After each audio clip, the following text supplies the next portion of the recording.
Arriving an hour and a half late for a trial when you're the defense attorney is never a good idea. Everybody was asking me, where in the hell is Joe Caramagno? But when you're late and stumble in drunk with implausible excuses, you're really asking for trouble. Your Honor, I did do shots to kill last night. Right when I saw Mr. Caramagno, I knew something was very wrong. Judge, I was heading east on Sahara Drive, and I was rear-ended. It was a hit and run, Your Honor. You called the police, obviously. I did not, Your Honor. I'm not in favor of dialing 911. One thing you don't do is tell a lie to the judge. Scott Holper is attorney Joe Caramagno's standby counsel.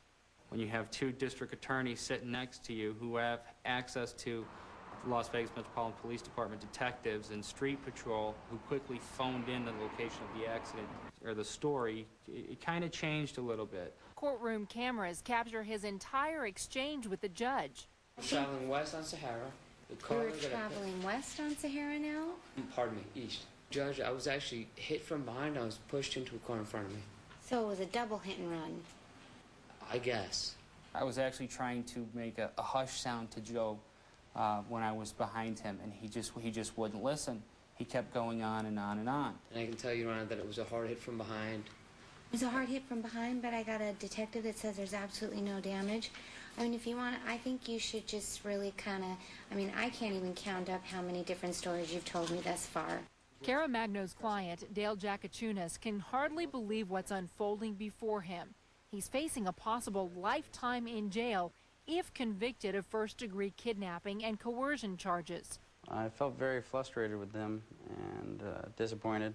I definitely needed the attorney I paid for at that time. I may have suffered a concussion, Your Honor. Because you hit your head?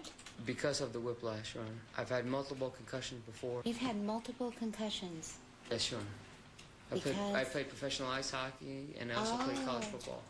Okay, so you know what it feels like. Yeah, my head has been the subject of many severe contacts. Caramagno just can't keep his story straight. The judge decides to question a young woman he's brought to court with him to see if she might know something about the accident. And things get even more bizarre. You know, Mr. Caramagno, you told me she was your ex-girlfriend. And so now I'm very upset with you. Your Honor, and so you've got yourself in this web. I certainly don't want to mislead the court. But you don't even know her, based upon what she just told me. I do, Judge. I know her for at least 20 minutes. It was turning into quite a little circus. Judge, I don't want to make this a soap opera, and I apologize. Well, you have. I know I've never seen anything like this in my entire life. Word spread like wildfire through the courthouse that Judge Levitt was, in essence, interrogating a criminal defense attorney. Did you have 3 shots of tequila before you came to court this morning? Your Honor, I did do shots of tequila last night. Okay. What's last night to you? 3 in the morning. Okay. I was in my office till 3 in the morning preparing the case. And I did consume alcoholic beverages from 3 to 4. Finally, the judge asked Caramagno to take a breathalyzer test, but he resists. I can represent as an officer of the court. I am not intoxicated. Okay. You can't even represent to me anything so far. So I apologize you said you were, about the misrepresentation. She was your ex-girlfriend. Turns out you only knew her for 20 minutes. You said you were rear-ended. Your car has absolutely no rear-end damage. Has substantial front-end damage. It's not even registered to you. It's registered to a person who's incarcerated in the Nevada Department of Corrections. I'm not quite sure it can get much worse. So just go ahead and blow. Let's get it over with. As soon as they brought the breathalyzer, I knew he was in some serious trouble. Court Marshal Raul Saavedra administers the test. I've never had to do this before for a lawyer.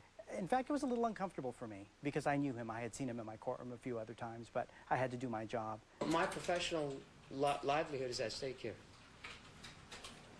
I know. You think I want to do this? The odor of alcohol beverage was very prevalent in the courtroom and on him, so I knew that he had had a lot to drink. Just take a deep breath, just blow in it. Okay, for the record, your blood alcohol is a .075. I admit that I did have drinks last night, and I lost my grandmother about 2 weeks ago, and I've been under a lot of pressure. The drunk driving limit in Nevada is .08. and it's been 10 hours since he says he had his last drink. Caramagno still insists he can move forward with the case, I don't know. but I've the never had an judge attorney has that had is so enough.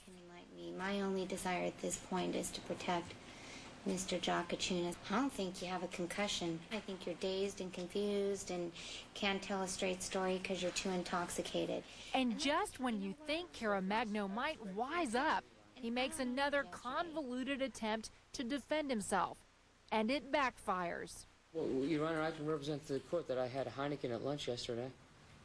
You drank a beer at lunch yesterday? I did, Your Honor. Before we picked a jury? Yes, ma'am. And the reason I raised that issue is that, Judge, because if I have one beer at lunch, it's not going to affect my ability to effectively represent my client. You really can't have a Heineken during lunch when you're in jury trial. You just can't. That's bizarre to me. At this point, even the prosecution is concerned that Caramagno is ill-prepared to defend his client. After 2.5 hours, the judge finally declares a mistrial. Dale was pretty emotional. He was sad. There was tears in his eyes. It was very painful. It was embarrassing. I didn't put tequila on my cornflakes, if that's what you're asking me. No, I didn't. Caramagno later speaks to the local news. I did have some drinks the night before.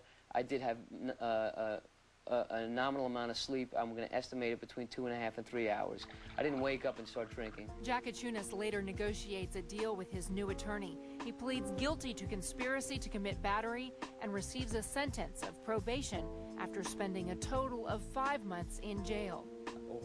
As for Caramagno, he attends rehab, and the Nevada Supreme Court transfers his law license to disability inactive status. I just can't imagine how somebody who's worked so hard, who's taken the damn state bar exam and passed it, how they would put that and their reputation in jeopardy. Cameras have shown us that the workplace isn't all business or as dull as you might think. One thing they can't do is